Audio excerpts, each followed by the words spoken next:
You're listening to the Bantering Bo Show. Oh, yeah. Oh, yeah.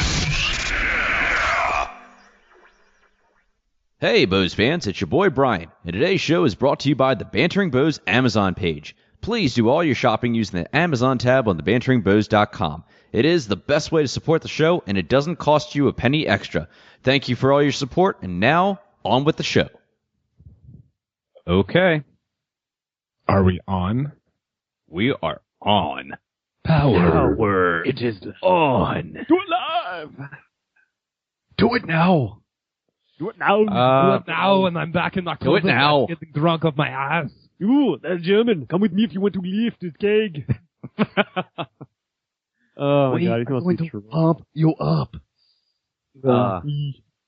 Seemed like lifting up like one of those like balls or something down there. Yeah, and incidentally, He's probably we're bench pressing like those German chicks that are half topless serving the beer. Oh, the beer he winches. was over there Yeah. with the German. I used to be able to Incidentally- do in the Hamilton in 86. What? Oh, okay. Incidentally, we are talking about the German Oktoberfest that's going on. Happened to watch a little bit of Arnold, the boys and I, and hi everybody, unofficially. We're watching Arnold on Snapchat, which is the best way to watch Arnold before he goes on to The Apprentice. Yeah. So he's getting things wasted are before he goes on to The Apprentice. Sounds like about like a... Because obviously Donald Trump is wasted every day of his life. Yeah. Oh, the funniest part about that is that, you know, of course, Donald Trump, we never get political, but Donald Trump is against immigrants and all that kind of stuff. It's like, well, you know, Arnold was an immigrant. And he just took your job, you son of a bitch. Oh, you sound good, Game Genie. I hope Arnold's legal after all this time, because if not, we got some problems. Oh, yeah. He was Governor of part California. Can you even say California correctly without having a heart attack, sir? God. Oh, my left arm hurts. Now, what's his tagline going to be, though? Is he going to say, "You're fired," or "Get out of the chopper now"? Wonder what... Nothing? Stay here if you want to win. No, you're fired. Get out. All right, well, it looks like our little shenanigans are going to ensue from abroad. So, without further ado, boys, let's get started. Hear the music. From the super swanky Bachelor Pad Studios in Baltimore, Maryland, this is the Bantering Bo Show. The Bantering Bo Show, featuring Brian Thomas, Brad Beals, and James Revere. And now, here are your hosts, the Bows.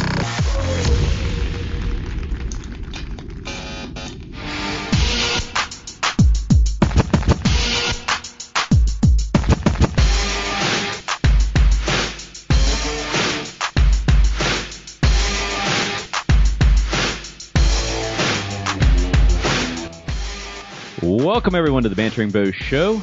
I am your host, Brian Thomas, and joining me, as always, is the rest of the Bows, Mr. James Revere. You're fired. And Brad Beals. Armed with enough Robitussin to take down a hippo. This is the show where we banter about the latest news and hot topics in video games, sports, and movies, and more. Happy... F it. It's Thursday, TGIT, whatever they're saying nowadays. Who cares? You know, It's twisted. it's with the good Thursday to be back. Well, unofficially, Freaky Friday. it's going to be a Freaky Friday, but we got that episode out. Speaking of which, are we still recording Sunday, boys? I'm kidding. Off the bat, it's like, I know we only got stuff to talk about right now, but let's be honest. Green Day. Oh, and incidentally, what you just heard is Bradley kind of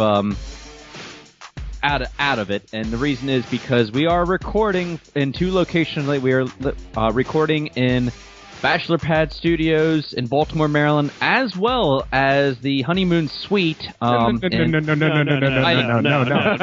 This is Bruce Wayne's worst nightmare. This is the Man Cave, not the Bad Cave Studios. This is the Man Cave Studios. I'm sorry, we never gave it the official name. The Man Cave Studios. Even last time we recorded, remember? Thank you. I don't remember. Bradley, you're going to for me, buddy. There you go. Much obliged. For you both, do you remember how long it's been since we recorded? I don't even remember what day it is. I just know that a furlough's coming and the Pope's in town. I think that's a sign. So how you boys doing? It's been a while. Feels like technically it's only been a week, but it has been far too long, good sir. We don't even know what you look like anymore. Well, Andy Dufresne would know what I look like, but no. No, all is well. Been doing a lot of traveling these last. Honestly, it's been feels like about a week or so. From the song "I've Been Everywhere, Man," from Tampa to Tallahassee, and there's nothing in Tallahassee. He's been everywhere.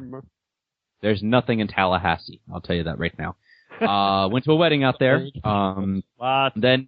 Then a 4-hour drive back to Tampa, and then a 3-hour flight that was delayed, and now back. Then I went to San Juan for a couple days, got the engagement pictures done, and now I'm back in Mayaguez, which is I guess home away from home right now. So yeah. But other than that, though, what's new in Maryland, boys? Realize we're gonna have to figure out something to do at JFK for 3.5 hours. We may be too drunk to get on the plane. Well, 3.5 hours go by real quickly. Depends on who you're sitting next to or how good you look. Yeah, exactly. You obviously didn't see that How I Met Your Mother episode of when Barney and Ted were picking up girls at the airport. It can be done. Okay. We may have to fly to Nebraska for a few minutes, but hey, it's totally worth it. Wait, are you really doing that? No. We're not going to Nebraska, but we're doing JF. No, I didn't know if you were doing a nonstop flight or not.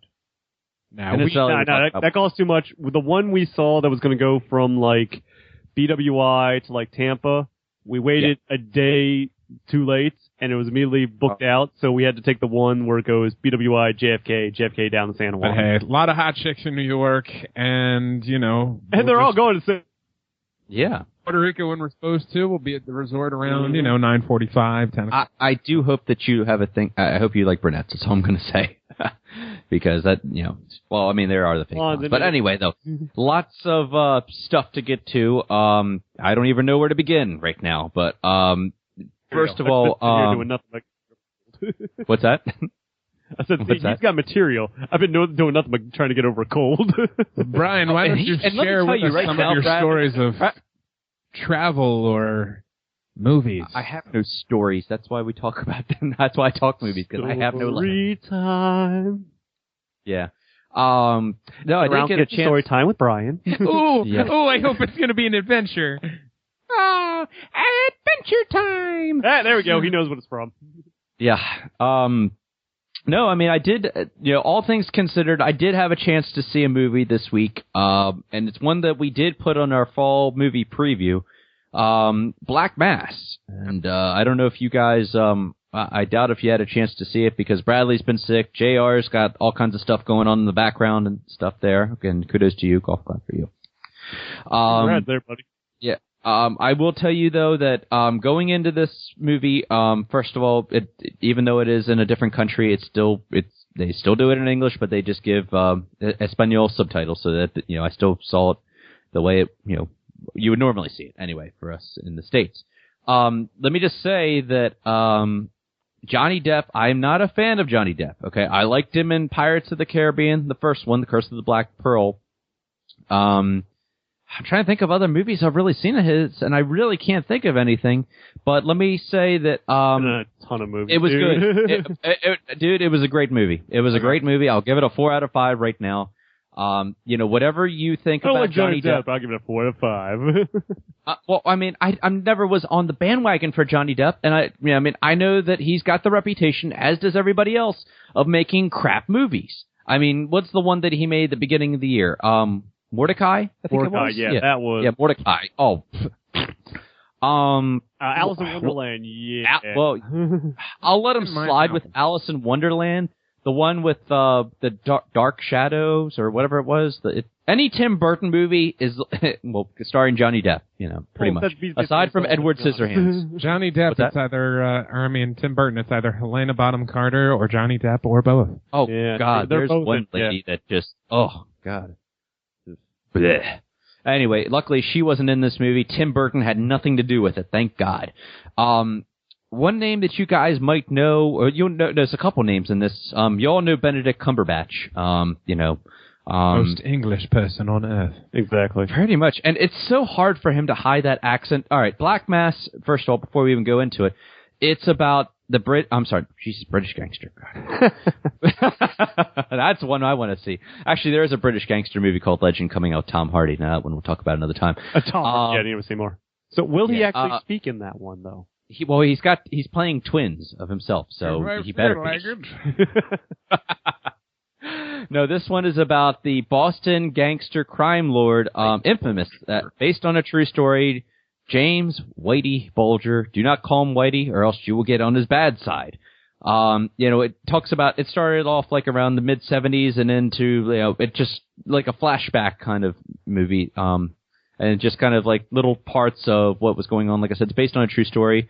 There were like almost like three friends. One of them was his brother, was Benedict Cumberbatch, and who was a state senator at the time. And then you had an FBI agent who was friends, who also grew up with them in the south part of Boston.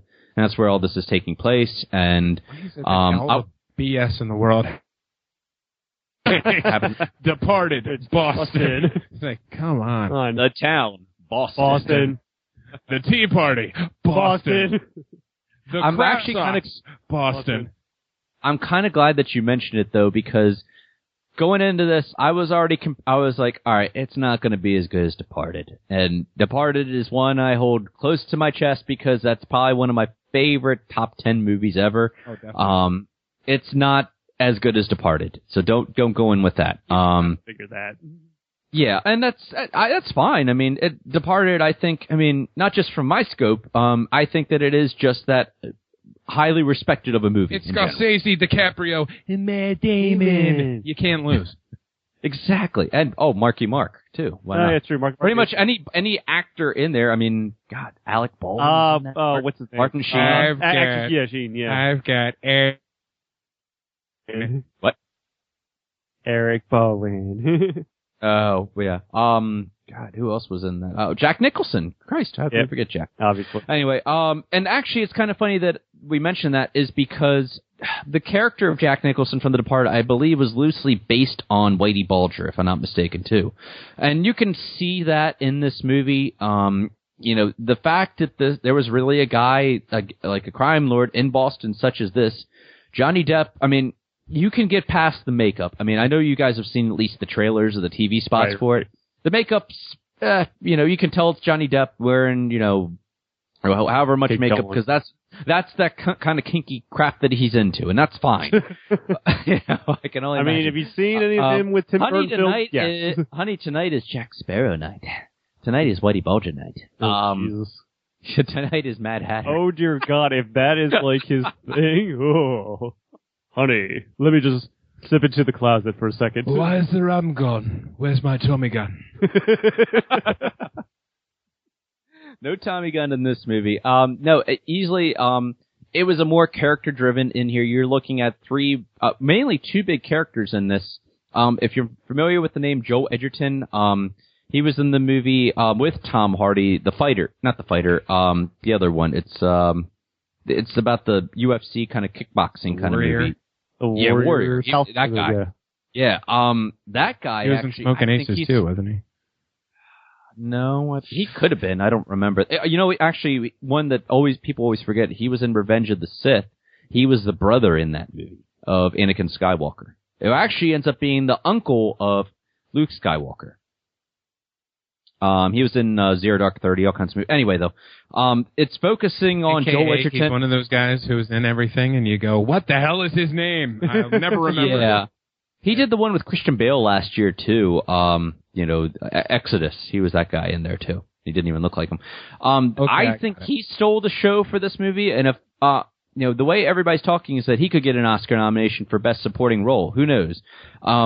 Beside that, though, it's corruption, it's gangster, it gets violent. Everything the Academy wants to see. It's a gangster movie. It's set in Boston, and it's just everything that you would expect from that, though, too.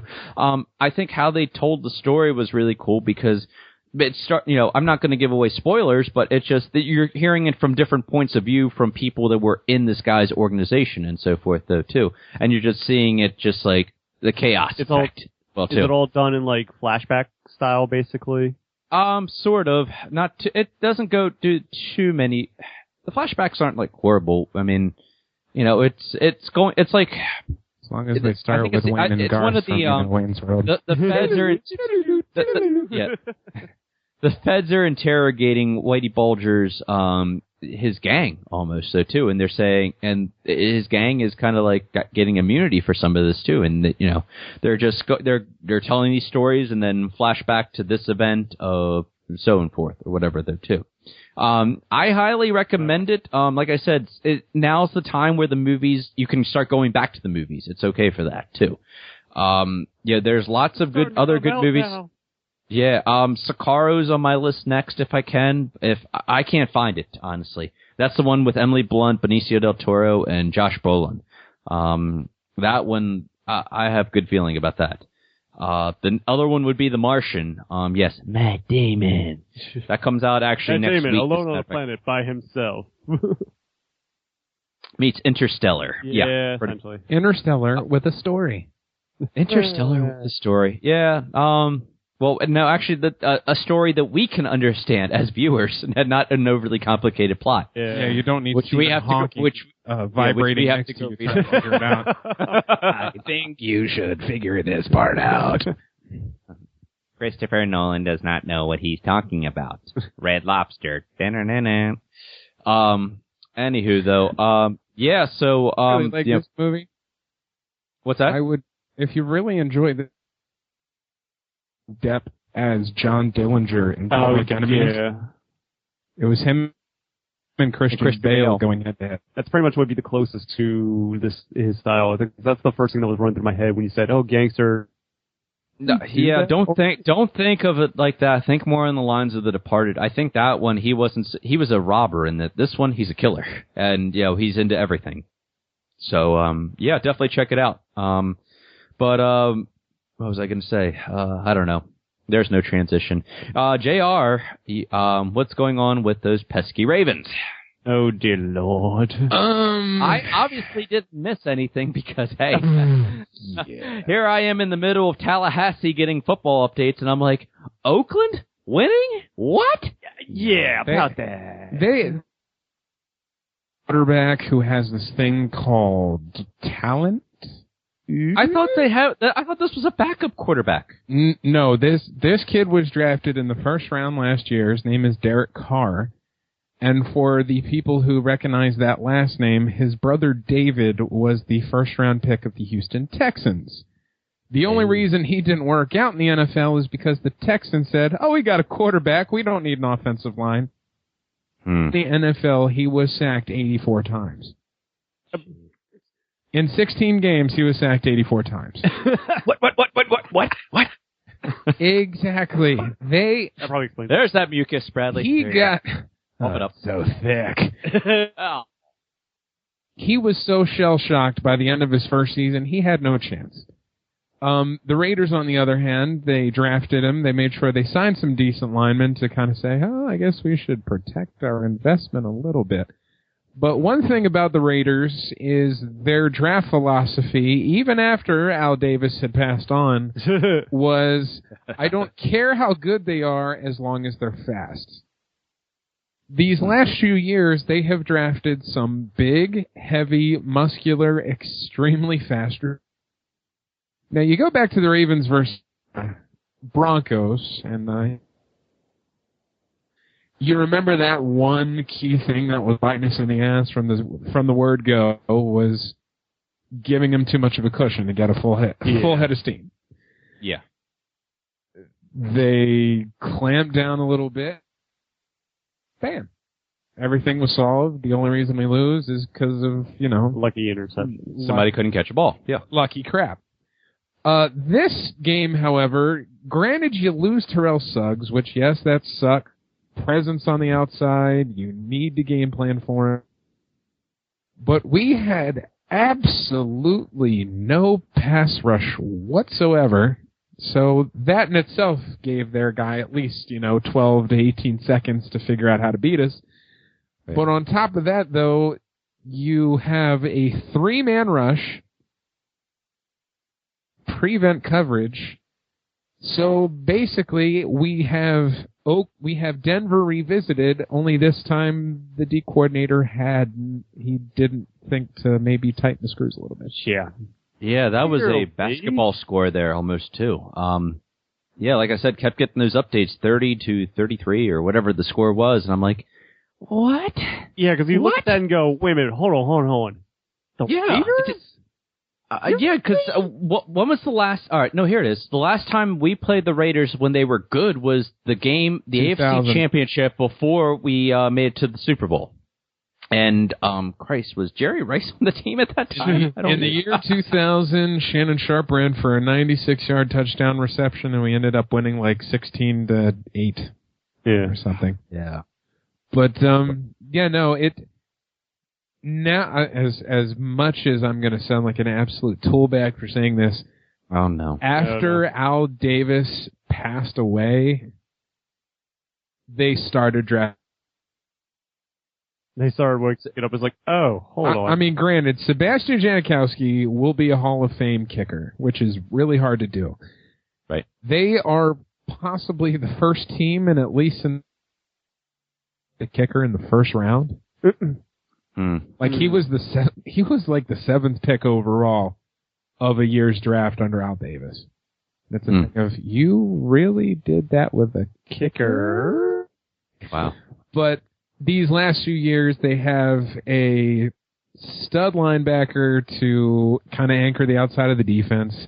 They draft a stud wide receiver just last year to finally have a number 1 receiver.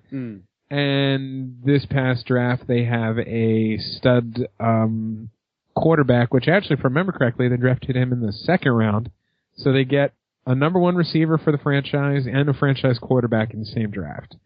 Jeez. And after watching them in action, I sit back with like Burns out and just go, excellent. Times 100. They got to be licking their chops right now. So this isn't a fluke. You're saying this is the real deal. Be afraid of the black hole. They still I'm not talking need about some Kim Kardashian. I'm pieces talking about on the back end of the defense and maybe somebody else. But Oakland is finally crawling out of the precipice. They're trying to climb that mountain slowly but surely. If you give Peyton Manning time to retire, which, my God, he better after this year because he looks like dirt. Yeah, every time anybody got within like 5 years, straight to the ground. He had a blood transfusion with a fainting goat this year. Let's see what happens. Hey, Peyton, I'm going to hit you. It was. I mean, props to the offense. We can't go too far with at least saying that the offense actually showed up this time. Yeah. I mean, could have stepped up a little bit more, but everyone's saying the thing of, oh well, there goes another. I was like, you bite your tongue. Did they not see the score points that they put up? I mean, I assume it's our offense, right? Oh, exactly. You put up 33 points more times than not. You're supposed to win a damn football game. True. Oh, yeah, but it's do you think the Suggs being out is what hurt the defense, or do you think it's just in general that it was Oakland? No, not in the slightest. It will so either, to a point. Defensive coordinator, perhaps, because I'm starting to see that this could be probably an issue right around there. Do you agree with that? Maybe it is to a point because you had Suggs in Doomerville last year, and it was the thing of, oh crap, who do we double team because someone's going to be unblocked. Suggs is down, so now it's a thing of double team Doomerville, not a big deal. We'll make somebody else beat us. We signed Jason Babin before Oakland's game, and he's inactive for some reason. Decent pass rusher, maybe just needed more time to learn our defense. But to a point, though, it's a thing of you can't really make excuses on one pass rusher for how bad the secondary played. Yeah, right. I mean, Jimmy Smith makes his first pick 6 of his entire career against a Hall of Fame quarterback. Just, holy crap, this is awesome. Look what I got. I scored. and he got absolutely burnt like a piece of toast. I mean, the only Ladarius Webb was so bad he had to take cheese on how to cover something correctly. It was just. See you, man. Stay on him. Yeah. And rookie penalties, obviously, that played into effect. God, don't get me started on it was like, again. okay, it's like we got him down to third down. We could hold him here, holding, give it automatic first down. Are you? Master penalty with a minute and change left in the fourth quarter. Yeah, you're going to be in for a few games. Now, I will say, I'm not completely blaming the refs for this travesty of a performance. But fourth quarter, you get a pass interference or a holding penalty on a safety who is standing still, and the tight end runs into him, and he is flagged for bracing himself against the tight end's waist. Whoa. And it was laws of inertia, things that stay in motion. It was Will Hill's second interception right at the end of the game. He picks there, we win the football game. Because the guy bumped was the thing of, dude, stop. And he puts his hand on the guy's hip. It was holding defense 10 yards, automatic first down. So. Somebody had some money on the game. Obviously. Las Vegas put that referee in there. But it was... No wonder I lost my fantasy this past week. There you go. There you go. No, it was... granted it was a bad call, but it was kind of just icing on the cake of just how unbelievably horrible a game it was for our Purple. This sounds like a worse game than what we watched for the season opener. And, I mean, the season opener just because we couldn't score. That was the hardest part about that. Oh, in a game like we played against Denver, you actually have to tip your hat and say they've got 2 Pro Bowl corners. They have 2 Pro Bowl linebackers who are rushing the passer every single play. They've got a rookie stud defensive tackle who more than likely is going to end up making the Pro Bowl this year. They are just a good defensive football team. So you tip your hat to them in a case like that. Right. All right. So as it stands right now, we're 0-2, and we play the Bengals, who are now 2-0 at home. Or at our home, anyway. First home opener of the season this Sunday, I believe it is. Yeah, and yep. Go figure, even the Browns are ahead of us right now. Well, sometimes S just hits the fan and, it just works out for the best. Anyway, what do you... have a change of perspective, and suddenly the upswing kicks in. Yeah, exactly, Bradley. I'm trying to stay positive here, man. It's a little bleak at the moment, even though it's beginning. It's like, all right, well, we saw what happened preseason, all right. Suddenly you look at the first 2 games, you go, maybe you should have rethought that. It must have been a actual full moon of some kind, because the Redskins, Jaguars, Raiders, Browns, and one at the same time. That doesn't happen regularly. Yeah. Ritual that went on the night beforehand. Kind of a sacrifice, but I haven't figured it out yet. So, all right, we know that versus the Bengals, we end up looking like dog crap because Firecrotch always finds a way. So, is this going to be an 0-3 season?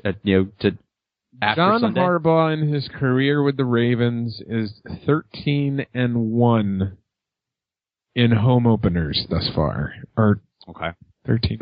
13-1. Yeah, first game of the season at home, 13-1. All right. Given the fact that I think there was 2 years ago, M&T Bank Stadium was rated as the 3rd most difficult place to play for opposing teams. Yeah.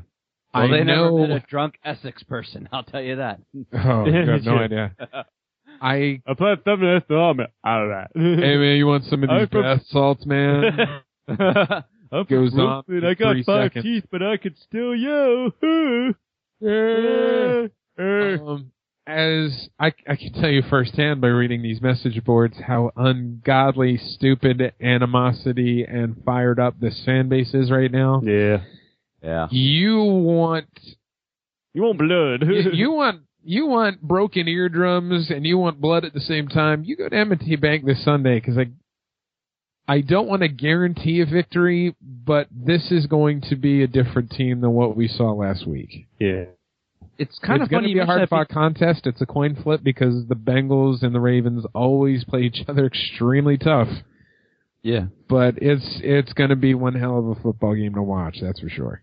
I got some kind of message today saying that like over 300 tickets were returned by the Bengals. What's the deal with that? Did you hear that? Yeah, usually every opposing team is offered a certain amount of tickets to purchase, family members or season ticket holders. Any that go unused, they are sold. They are given right back to the home team, and then the home team opens them up for purchase for their families. I got you. Okay. Well, Game Genie, are you going to this game this week? Is this the one you're going to? No, not this. I don't have any tickets lined up at the moment, I'm afraid to say. Okay. You usually sneak it in there somehow. I try to, but it's usually like towards the end of the season, usually, if I'm lucky. Wow. So when your nipples are nice and hard. Gotcha. And if the season keeps going the way it is, you'll be able to walk into the stadium. I swear to God, pretty much. Anytime I go to work, they always say, like, anytime Brad gets to see a game, they always lose. I'm like, I do not want to live up to that stereotype. Stop it. Stop, boys. Just make sure you go to the game against the Rams. Yeah. Kurt Warner still plays for them, right? Just kidding. Yeah, that's... Yeah, all right. Yeah. And go ahead. Huh? Oh, I thought Bradley was about to say something. Nope. Speaking of updates, though, anything going on with the O's, or we're completely out of that, too? You won't believe that. There are 11 games left to play season. Right. Wow. Well, that was as of this morning. There are now 10 games left to play, 3 against Boston, 3 against Toronto, or maybe 4 against Toronto and 3 against New York, or maybe flip-flop those last 2. The Orioles are 4 games out of the second wild card position and are still alive. How? Wow. The Minnesota Twins are 3 games out. We are chasing them currently. The Anaheim Angels are 1.5 games out. Twins. As of right now, it is the Houston Astros and the New York Yankees holding on to the wild card spots. Oof. Wow. Okay. Last night was actually an interesting game. We're playing the Nationals, Battle of the Beltway. And we just won tonight, yeah. We're down 3-2, 7th inning. Manny Machado comes up, hits his 30th home run of the year, puts us up 4-3. He had his salsa, that's for sure. 9th inning comes up, 2 outs. Jonathan Papelbon, who used to be the closer for the Red Sox, and we have made the Red Sox our bitch over the last few years. I love hearing that. Oh, dude, it's insane. I think we're something like 39-12 against the Red Sox since 2008. Jeez. It's unbelievable how it changes. So his first pitch of the at bat, he kind of gives him a high and tight one up near Manny's chin. So it was a thing of Manny looked at him like, dude, are you smoking right now? Like what's up with you? But kind of gave him. He comes back and gets a strike with a slider on the outside corner. Third pitch comes up and in and hits Manny on the shoulder. Would have been right in the face if he didn't stand up in time. So it was basically I can't believe you made our team lose you right now. Mm-hmm. Papelbon gets ejected. Both teams, bench is clear. No. Nice. Damn it. Damn. But the cool thing was somebody tweeted a photo which kind of shows how good the Orioles have been playing lately. You have both benches cleared. You look over at the National side. They're like 8 games out League East, so that's pretty much over. Wild card, they're not even close, so their season's done. All the players are scattered, they're all over the place. You'll look over across the third base line. Every single Oriole is in one tightly formed unit, shoulder to shoulder, ready to run the hell over and beat the living crap out of everybody. And the guy titled it, "This is how you can tell which team and which team is still alive and playing for each other." Right. So that was kind of an homage right there. But, yeah, the O's aren't going away. It's still holding on. It's the flame is flickering, and there's a chance it could be blown out, but they're still alive. Well, if it's Baltimore, it's typical Baltimore sports there, because if one team does crappy, the other does ironically good. So, hey, kind of makes sense about now. Yeah, maybe one year we might have two birds that will soar. Yeah, it's been a long time since both. Actually, though, last year, dude, that's kind of crazy. Both teams make it really far in the playoffs, but just get shut down. Yeah. Bradley, I'll probably be the one, like in Duck Hunt, holding one of those birds, just laughing. No, I don't want to be that guy. No, I'll be the dog at the end. Because that's not going to happen. I'll say it right now. It's not going to happen. That happens. Yeah, speaking of zapping, I'm like looking over here at the corner of my computer there, Bradley, and it shows get Windows 10. Oh, Jesus. Yeah. And they are How hardcore about pushing. No, you crazy drunk bastards. No, I'm not going to do it. I No, want to have my ads catered to me. I don't want my ads on my PC. No. I gotta admit though, I was walking through Best Buy yesterday, just killing some time, and I was holding one of those Mac Airbooks. Dude, it's like the damn, I am of tempted. electronics now. Yeah. If you don't own a Beam or at least have an iPad with you right now, we don't want you in our store. Welcome to Best Buy. You're welcome. Yeah. Good old Best Buy. But did see Star Wars Battlefront on pre-sale. Yeah, buddy, it's on pre-sale. Get to see, I'm tempted. I know you are. Well, do remember, they do have the open beta coming up. I think they announced it in October. Wait. And it's only going to be run for 4 days, though. So that's why my job doesn't start till the 22nd. It's like a Star Wars the crap out of it. You do have time before work to at least play the beta, the open beta, so at least you can try it out, see how it does. All right. And don't worry, all progress made within that beta will transfer. So do keep that in mind. So thank God for that. So we can try and test it out. Also, I'd be like, okay, hopefully you didn't mess it up this time, EA. Let's see how you did this way. But with EA, they're gonna find a way to. They find a way to add in like microtransactions. It's or something. not Madden. They don't care. Yeah, exactly. No.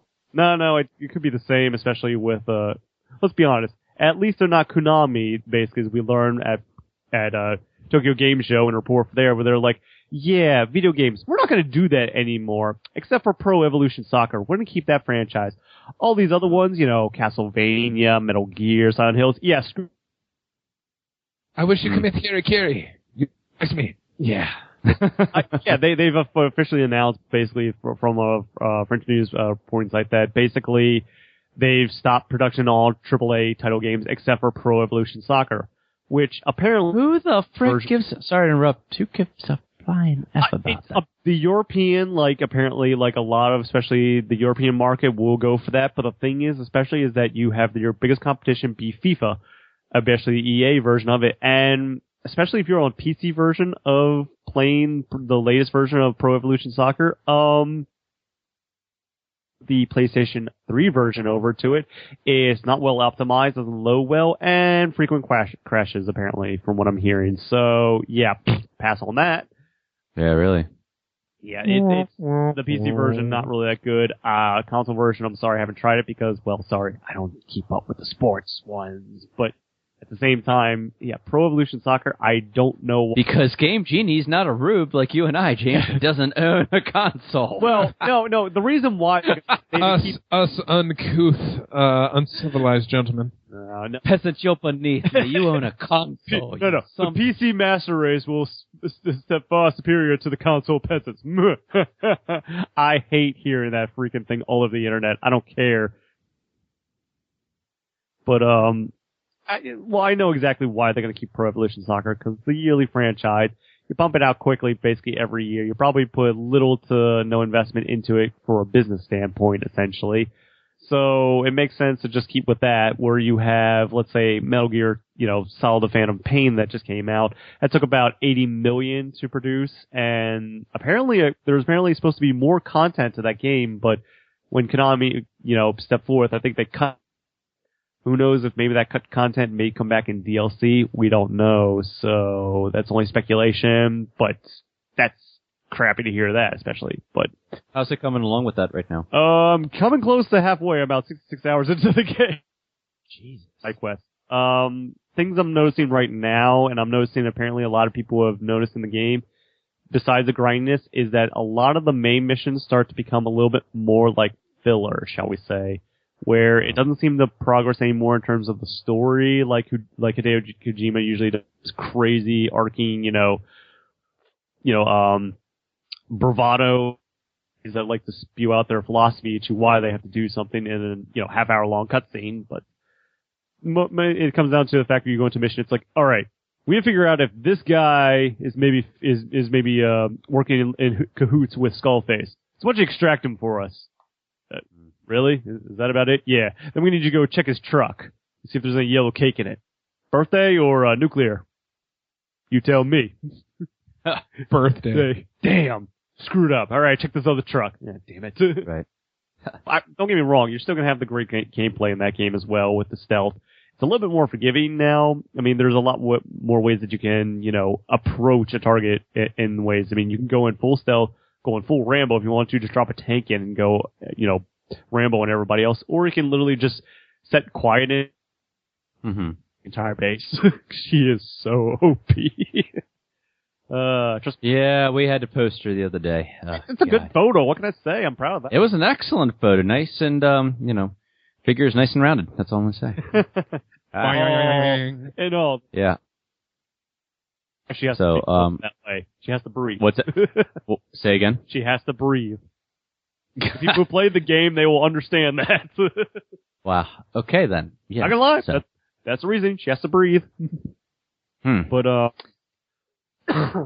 on to people that may need a little bit of breathing. I don't know how to transition into this article, but... You don't have to just transition. You can just talk about whatever your little heart desires, you stuffy son bitch. Especially is the kind of latest trend that's going around, especially on Twitter, within the video game industry, and that has to relate to members of the SAG-AFTRA, if I'm pronouncing that correctly. This is basically a voice actors guild, especially, within the video game community, is that they are looking to promote that they're looking to with different publishers and looking to renegotiate or reevaluate demands, and they want to compensate their voice actors and give them basically back pay for titles that go over a certain amount of sales copies. Essentially, blockbuster quote games that have made it and would like to have their talents kind of, give them royalties that they deserve for their talent in it if a game were to get to that blockbuster status.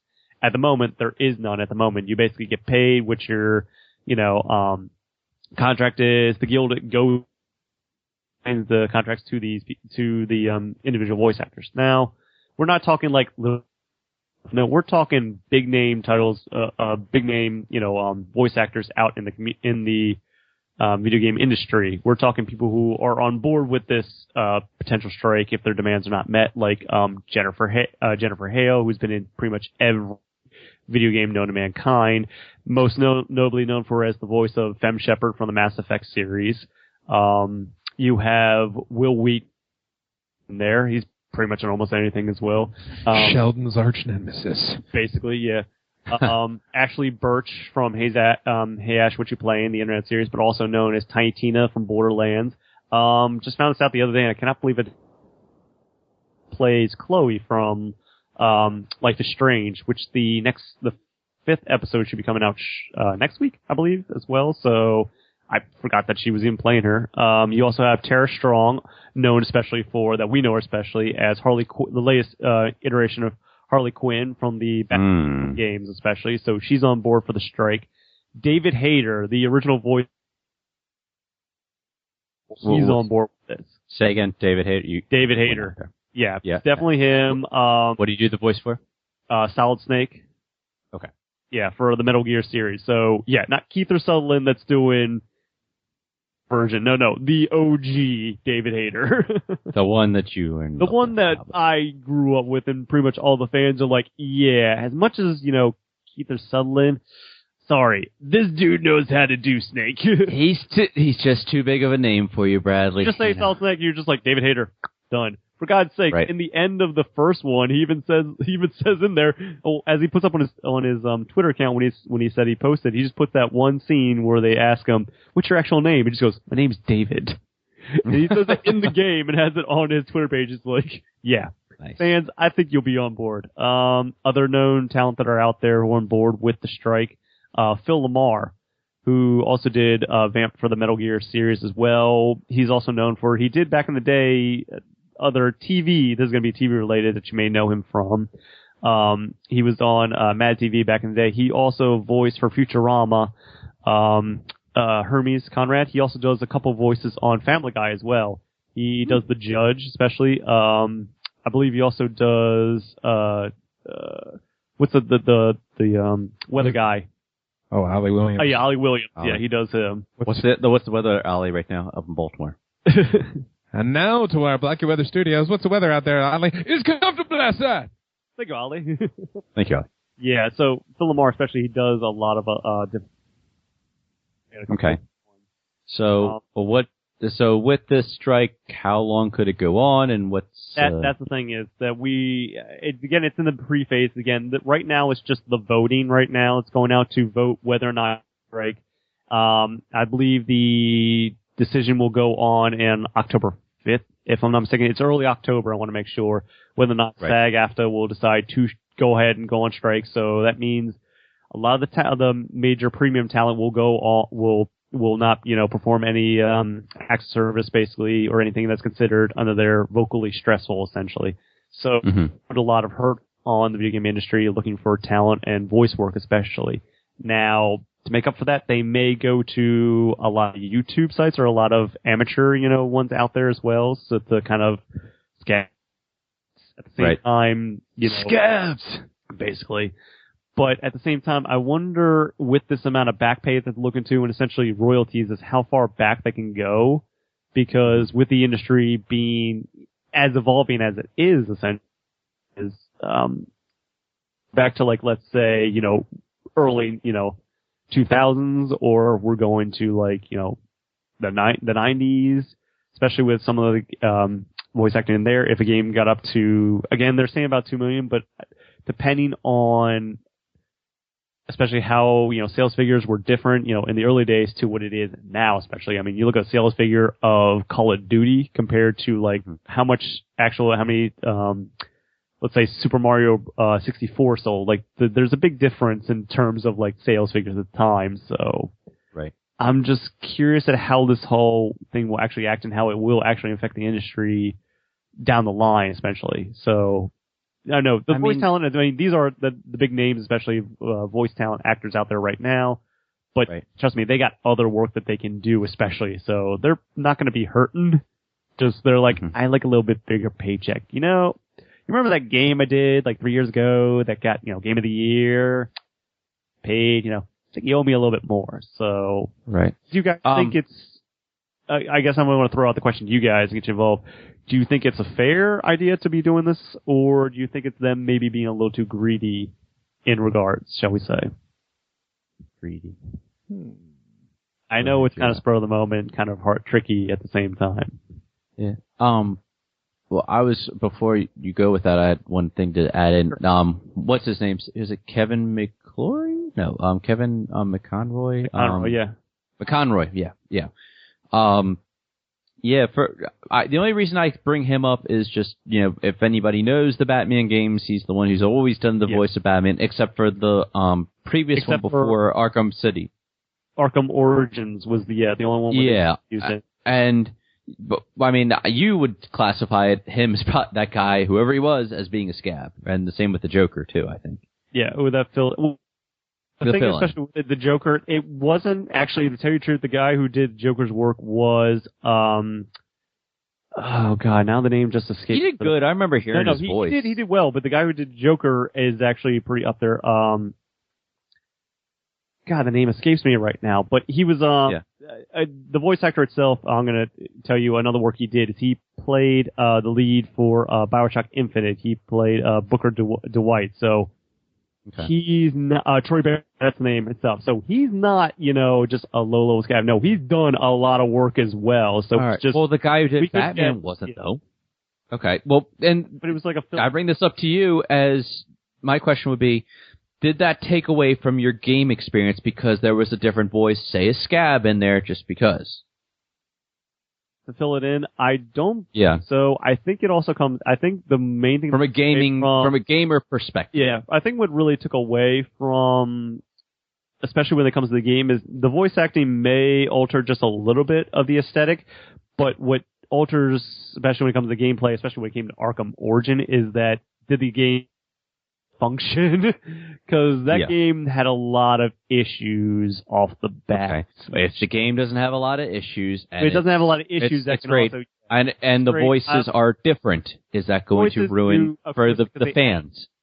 Yeah, because they do add character to it. I mean, right now, going through Metal Gear Solid, it is a bit jarring to hear Kiefer Sutherland instead of David Hayter. So you have to look at the different styles of that and see which one's going to be a little bit different. I find, especially right now, going through it, Kiefer Sutherland, he's a lot more, I want to say recessed, but kind of like toned back in comparison to David Hayter, which is a little bit more prominent force. It's like, right now that I'm going through the game, I feel like Kiefer Sutherland's character as Snake is he's taking a backseat and letting all the other characters kind of play it forward. He's getting the paycheck is what he's getting. He's getting a paycheck, but all the other characters are taking precedence when they come on screen and they're taking over while he's just sitting back. And that's kind of hilarious when Quiet, who doesn't actually speak at all, is getting more presence than Snake. Previously. Yeah, she's a mute character, and yet when she's on screen, she has more presence than Solid Snake. Well, obviously. With a flash of her chest, that's all she needs. Let's be honest, you all have already gone up and looked up the shower scene with... I haven't yet. I haven't, because you know why? I haven't thought of that. If you do, watch that, and then watch that one, but then immediately after you watch that, watch the parody one where someone went into the code and swapped characters with Quiet. Instead of having Quiet, they swapped it with Ocelot and have it where it's making him doing the shower scene. So it's like, oh, this is a different, more context, but also equally hilarious. How Game Genie gets over a cold and stays warm there, JR. Watching the shower scene of Quiet. No, let's be honest. That's probably going to be the hot topic one to use for cosplay. I'm already, there's probably like some girls already out there right now thinking like, how can I do a Quiet? Because let's be honest, all I need is a bikini, some ripped up tights, camo, camo bikini. I just pray she's actually in shape to do it instead of some of the girls. It depends on where you go because I'm you guys half naked and I can roll down the hill to the convention center. Yeah.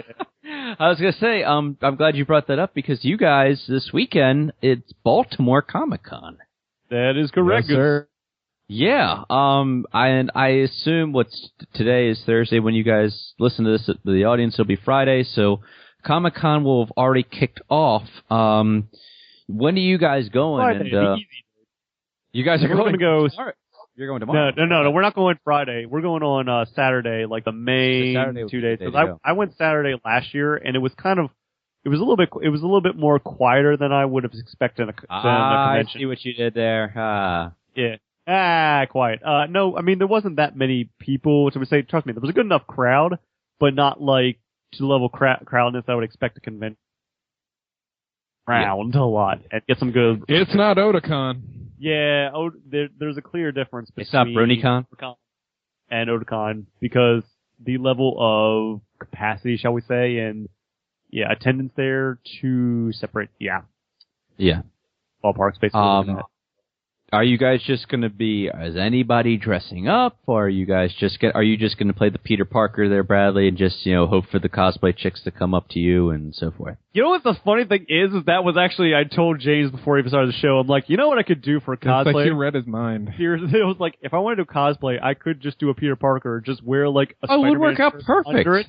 Yeah. Wear a Spider-Man shirt underneath like a button-down or something and walk around with my camera like I always do. So it's like, I'm just doing both. I'm taking pictures and cosplaying at the same time. It's a twofer. And you have the hair to play the Tobey Maguire Spider-Man too, so that works out. I was going to say, if anybody walks up to me, here's the thing is, if anybody walks up to me, I just take like a little bottle, eye drop bottle or something they would have, and they ask me like, who are you? I'm like, I'm Tobey Maguire. Really? Prove it. Oh, go bad!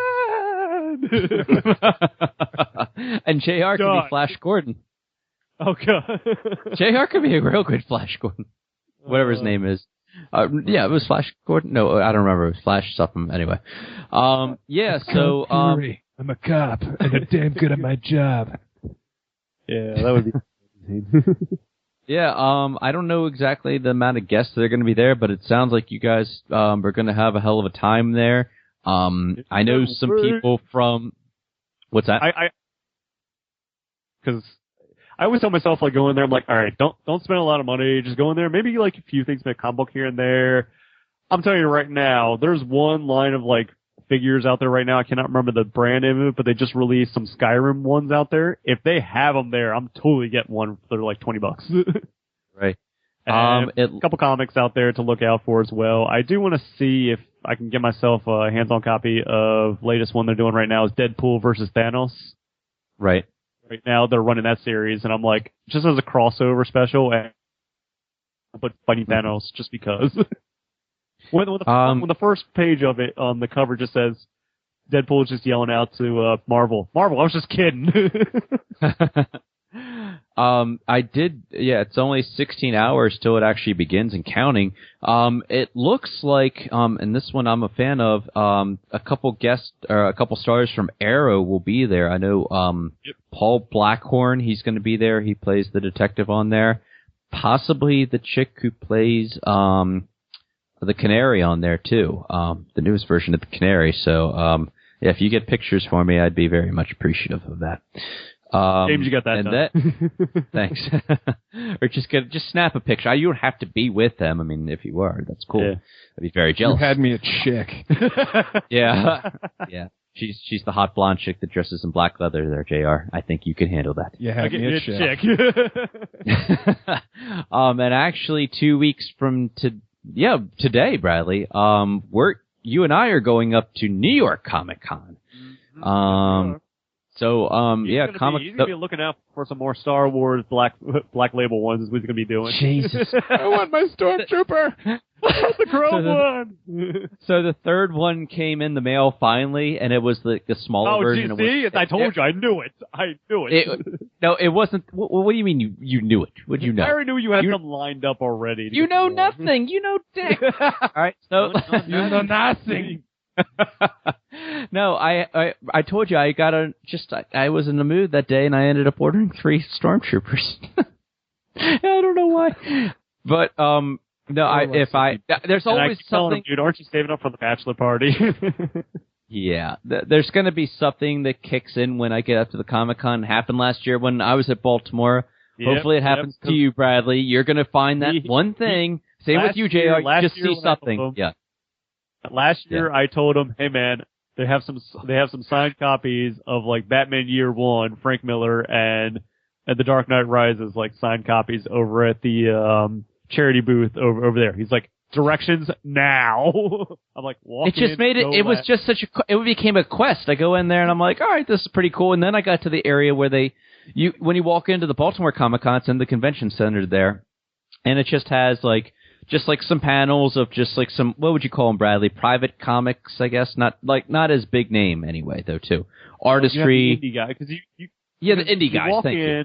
Well, they had last year because you walked in, you had like the sellers, the vendors right there. You had you had your vendor section. You had regular crappy vendor section all the way on the corner. Thank God.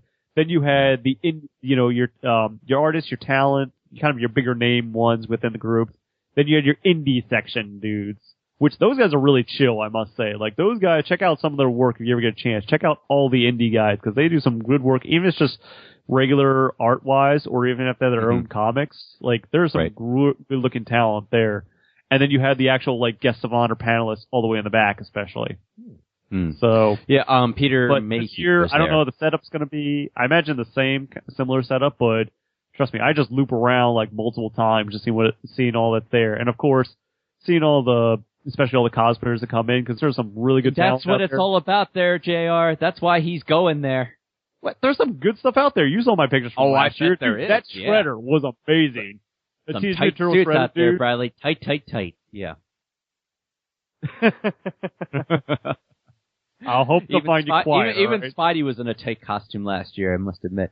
Yeah, Dude, funniest thing is, especially the funniest thing I have to admit is when there's the Spider-Man Black Cat group photo. It was like a boyfriend girlfriend. Did a really nice setup. I posted that on both our Instagram page, and I posted on my personal Steam page. The Steam page was hilarious because there was like a bunch of just like this whole group of girls that just got on there and just went, "That's damn." What did you say again? The whole it was time what? I'm like, Jesus.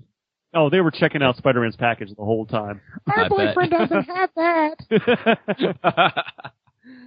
Yeah, you get some really cool costumes out there. Last year I think there was a guy who dressed up as Blade. You'll see a lot of Deadpool, especially this year. You will definitely see that. This year Deadpool may be a hot topic because, well, hello, the movie's coming out. Though I'm still on my hunt to find Sombrero Deadpool. If you just get one that's just wearing a Deadpool mask and it's like one of the sandwich signs or whatever, and says more chimichangas, please, then that would be a perfect costume in my mind. We saw Iron Man last year. Yeah, you see the Avengers ones out there and so forth though too. I mean, it's a lot of fun. So for anybody who's never been to a Comic-Con, we all of us I think would agree that it's definitely something to check out. Even if you're not like as big into even if you're not so much into comic books, the guests that happen to be there or the collectibles. I think the collectibles is what gets me every time.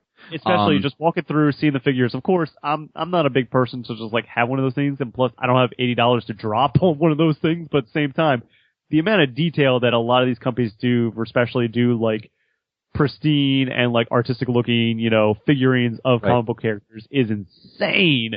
But at the same time, I don't want to drop $600 on basically a giant ass Hulk. No, it only not stands at all. about like 18, inches tall, but is like articulated like this. I'd only drop $600 if it was the Hulk car from Tokyo Drift. Yeah, but there are some really good collectibles out there. Things that you usually can only find on eBay. The comic books that are out there. I mean, let's just say there was a guy I know that was looking for the Dark Knight Returns last year, and he went to every vendor, and unless you wanted to drop at least $80 to $100 on one of the original one or one of the more pricey ones, then you better bring your checkbook or you better bring some cash. It's one of those things where it's, especially any Comic-Con, always bring extra cash because you go into it. Really? Spend this much? No. You're going to spend more. You can go see. Oh yeah. Oh my God.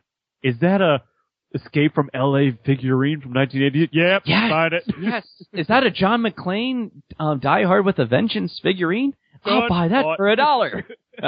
Predator, RoboCop, whatever.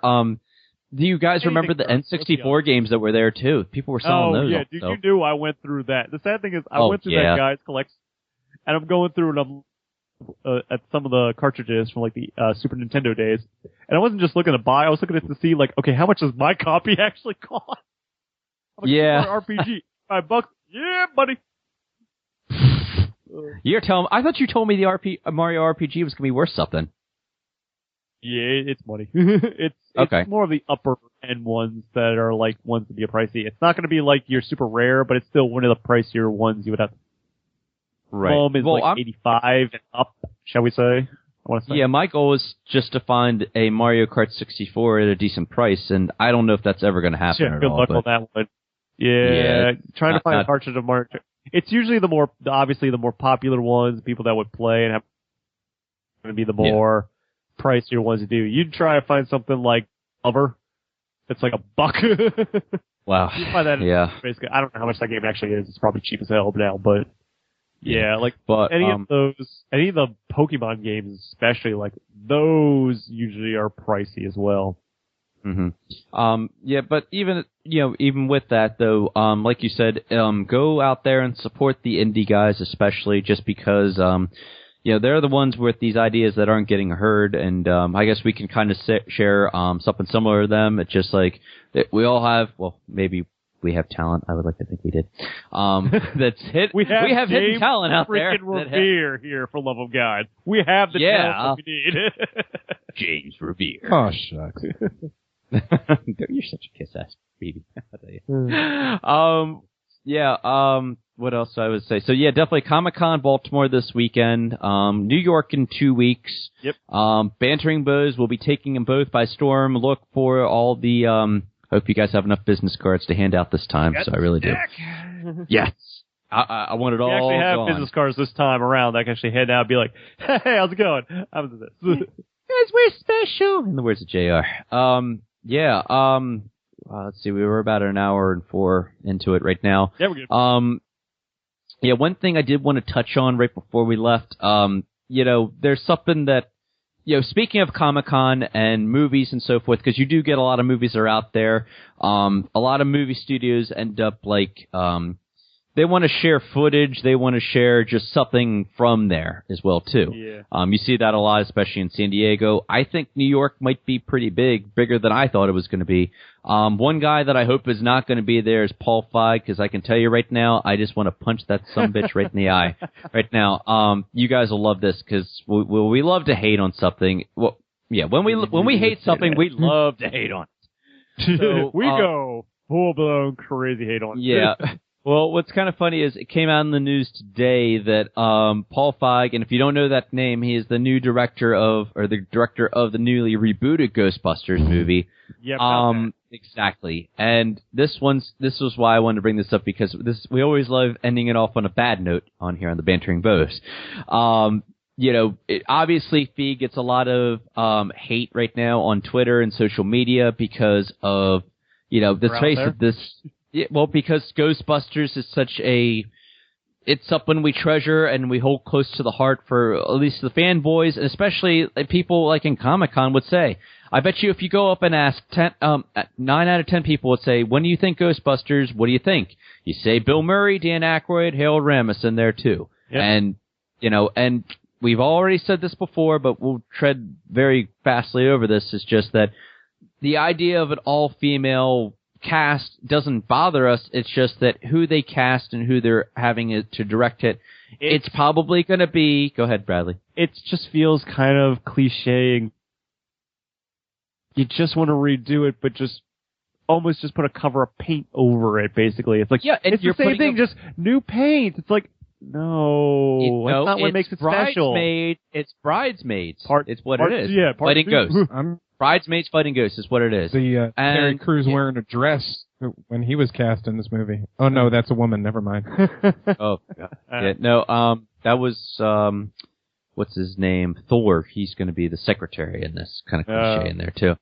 But anyway, what I'm getting at is that Feig decided to fight back today, and pretty much he just said, "Enough is enough. Just let this movie happen." And pretty much what he said.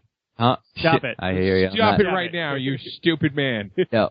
He wrote this in his tweet, quoted, "You've been ranting at me and my cast for months with misogamy and insults, so go fuck yourself. Good night. #enough." He is so not even funny. I said, if I see this guy right now, I'm going to I don't know what I want to do to him, because I want to do a million number of things, and I really can't say them on here because, I'd probably get arrested.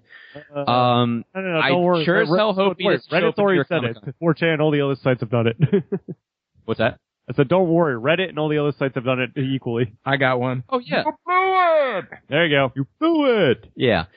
For him to say that, it's just like, okay, he should have stayed quiet with this. It's just like, hey, you know what? We're going to put a different spin on it. If this movie sucks, we can all laugh at you. Don't pretty much, trolls, because now at first he was saying just let the movie happen, but now he's just taking more offense to it. He's just saying, you don't like my movie? So go F yourself. And, it's just that ended up going into whole Fantastic Four saying, well, Josh Trank, when he tweeted out, it's like, well, this isn't the movie that I wanted, but, because there was a better movie out there. What happened? That movie flopped. I'm not predicting that Ghostbusters is going to flop because we know that more chicks are going to go see this movie, but for us as the diehard fans of there, it's just like, dude, you just lost me right there. That just, as JR would say, since Heavyweight. Yeah.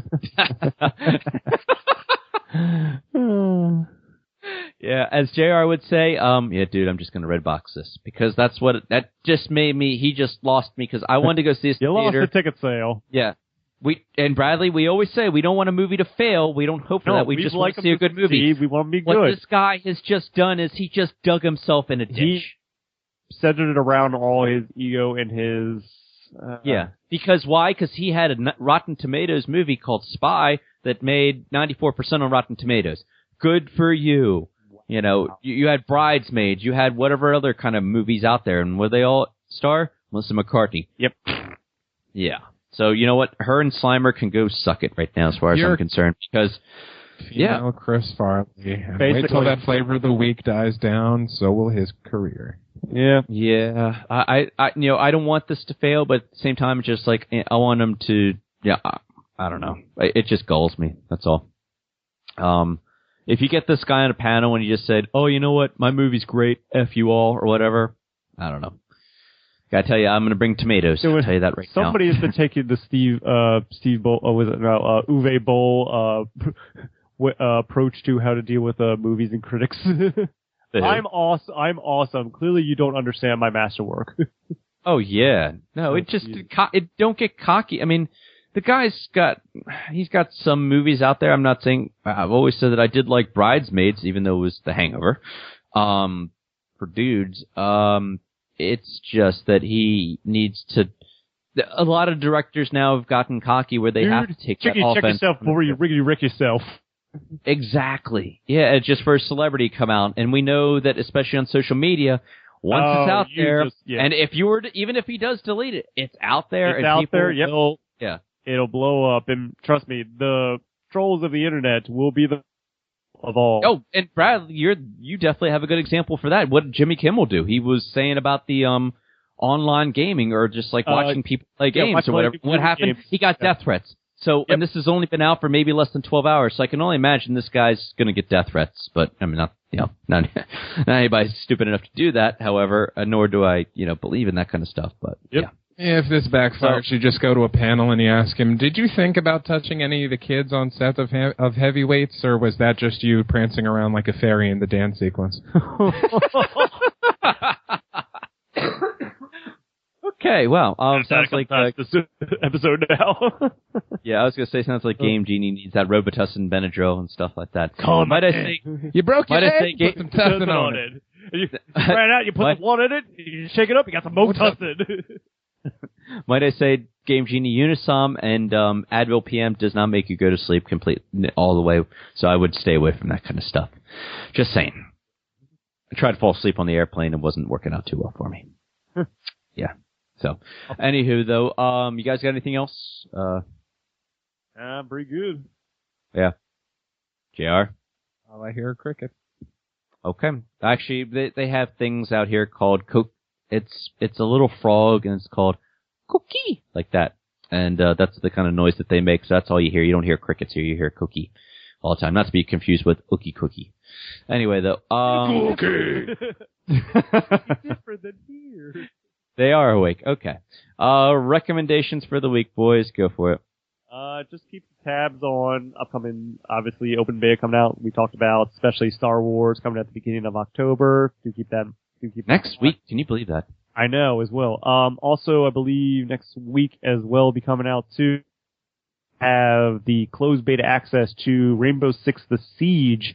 You should be able to get your closed beta access to that as well. I'm actually one of those, so I'll hopefully get a chance to try that out and tell you guys how it is. It's basically Rainbow Six version of Counter-Strike, essentially. So, a lot more involved, as you can now set up barricades, set up traps, and do kind of like a bit more preparedness and scenario instead of setting up like an actual SWAT team, scenario, shall we say. So again, early looking at it is like, all right, it's pretty solid, but they're just doing their stress testing right now, and it's a lot of, okay, let's just the matchmaking actually working. So yeah, so that'll be coming up. So hopefully get a chance to jump into that and try it out and give you guys first impressions of that. But yep, for those who have access, do keep tabs on your emails, and as well beta for Star Wars again, early October. It's getting that time of the year. Thank God. JR.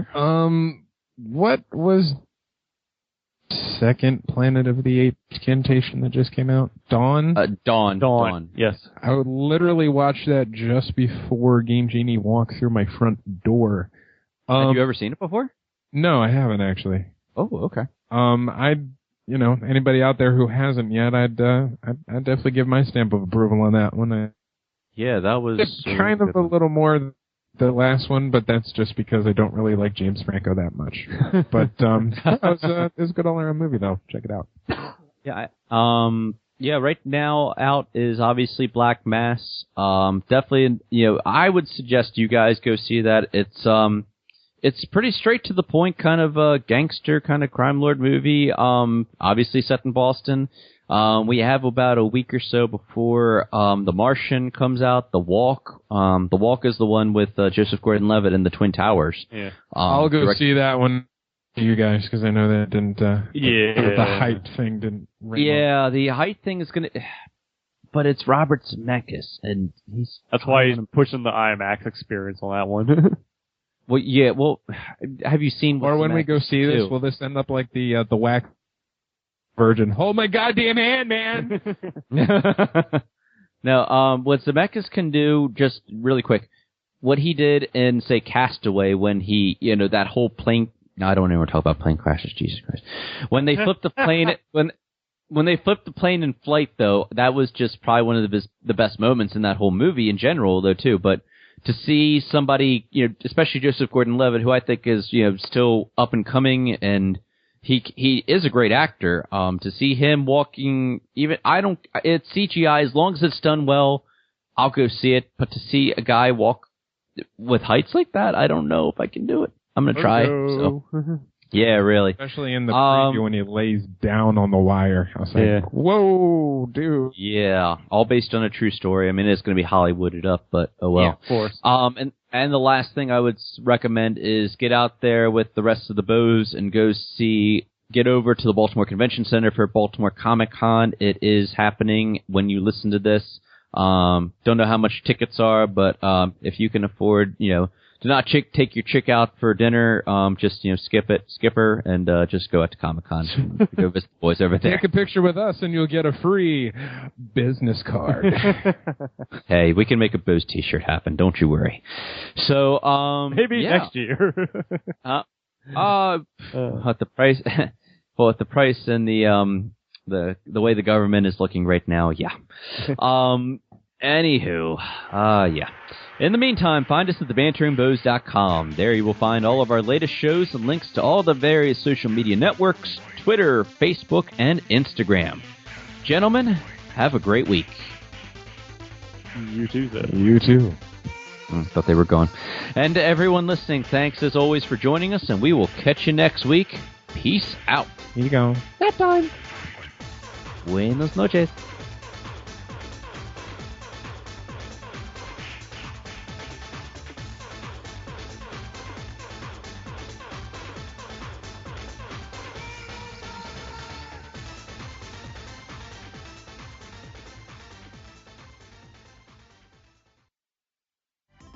Hey there, folks. Do make sure to follow us on Twitter and Instagram at The Bantering Bows.